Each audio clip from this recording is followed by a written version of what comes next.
dan rekan-rekan yang menonton nanti ke depannya, saya kantor hukum dan kita akan membahas tentang strategi pelayanan jasa kantor hukum.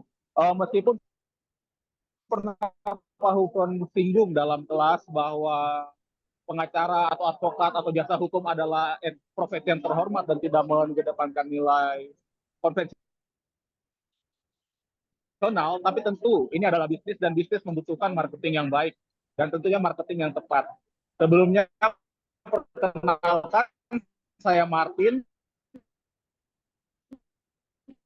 Dengan 34 ada teman saya, rekan saya, Imam, Ahmad, ada Lintan, Fernanda Putra, Hernanto, dengan pos 0001, Ariel Saputra dengan 014. Di sini saya akan membahas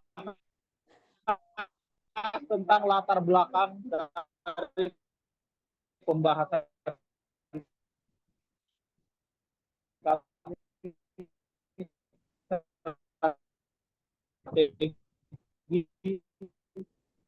pelayanan hukum. Oke, boleh next. Latar belakang. Latar belakang dari pembahasan kami memberikan atau ya karena tentu kita memiliki jasa hukum tidak bisa semata-mata menjanjikan kemenangan, servis yang baik, atau akan menjadikan hasil yang memuaskan bagi klien. Kita tetap berpacu kembali kepada hukum. Di sini jasa hukum memiliki peran strategis dalam pergerakan hukum dan keadilan, mencakup berbagai layanan untuk memenuhi kebutuhan hukum klien, baik perorangan maupun perusahaan.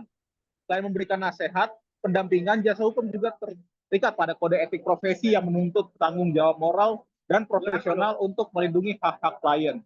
Nah, ini balik lagi ke poin yang saya katakan bahwa untuk memarketing saja tidak cukup, tapi memarketing seperti apa? Ya, kita memarketing bahwa diri kita itu menawarkan jasa yang profesional, tapi tidak menjanjikan yang berlebihan atau memberikan ekspektasi kepada klien. Pemasaran menjadi faktor kunci ya dalam pemberantasan firma.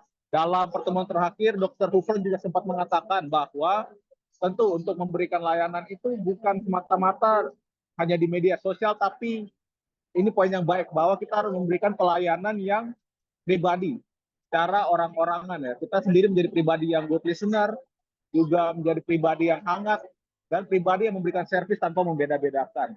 Nah, inilah pemasaran yang sejati, teman-teman. Di tengah kompetensi yang ketat, strategi pemasaran yang efektif ini sangat penting untuk menarik klien mengingat perubahan landscape pemasaran akibat digitalisasi. Nah, ini yang sempat dikatakan juga bahwa ada orang yang menawarkan kesehatan dengan jasa teknologi yang lebih mutakhir, tapi saya mengingat perkataan Pak Hufron bahwa sentuhan kemanusiaan itu mengalahkan sentuhan teknologi manapun. Nah, tapi mendukung pendekatan tradisional dan modern dalam pemasarannya dengan menjaga aspek personal dalam hubungan dengan klien dan menguasai teknologi. Inilah firma hukum dapat mempertahankan profesional sambil meningkatkan relevansi dia di era digital. Terima kasih, saya akan serahkan ke rekan saya di bagian selanjutnya.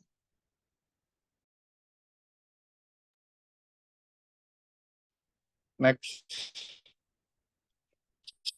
Strategi pemasaran untuk kantor hukum.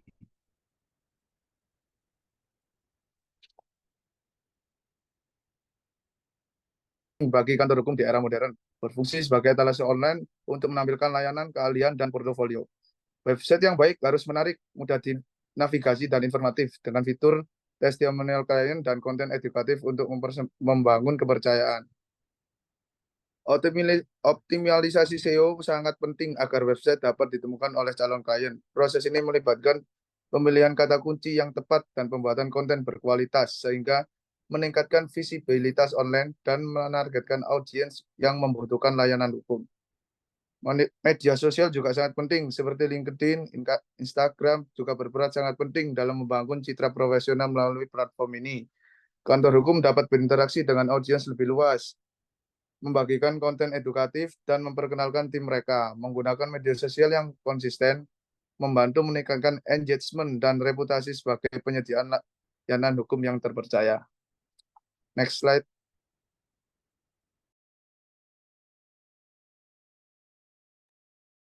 Untuk yang ketiga tentang pemasaran kantor hukum, bisa dibantu next-nya. Pemasaran jasa hukum menghadapi berbagai tantangan, terutama terkait dengan persaingan yang ketat dan regulasi etika yang ketat.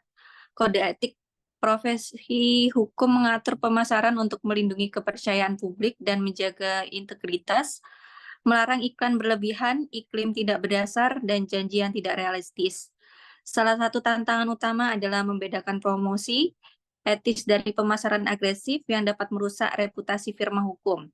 Pendekatan yang seimbang penting untuk mempromosikan layanan tanpa melanggar norma etik.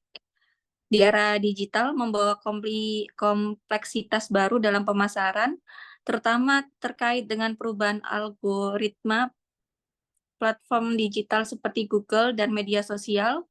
Firma hukum perlu beradaptasi dengan perubahan ini melalui strategi pemasaran digital yang responsif dan optimalisasi CEO untuk menjaga visibilitas mereka. Next, untuk mengukur keberhasilan strategi pemasaran, yaitu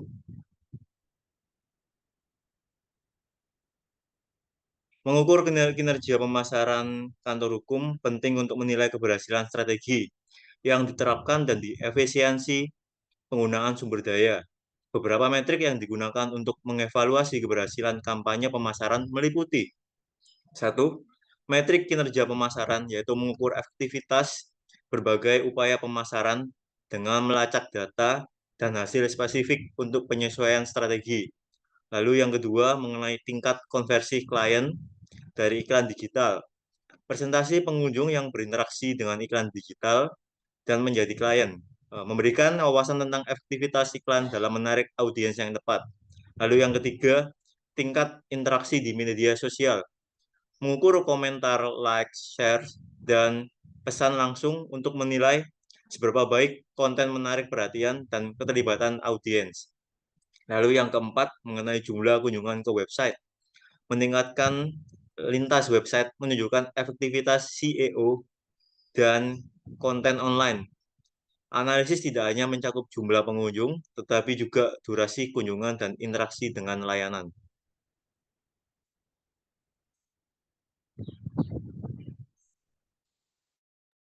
Oke, baik.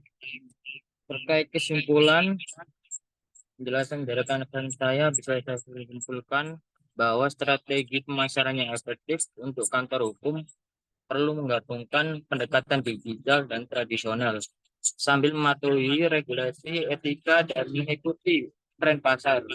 Tantangan yang dihadapi meliputi penegakan etika, persaingan yang ketat, dan juga adaptasi terhadap teknologi yang sangat terus berubah.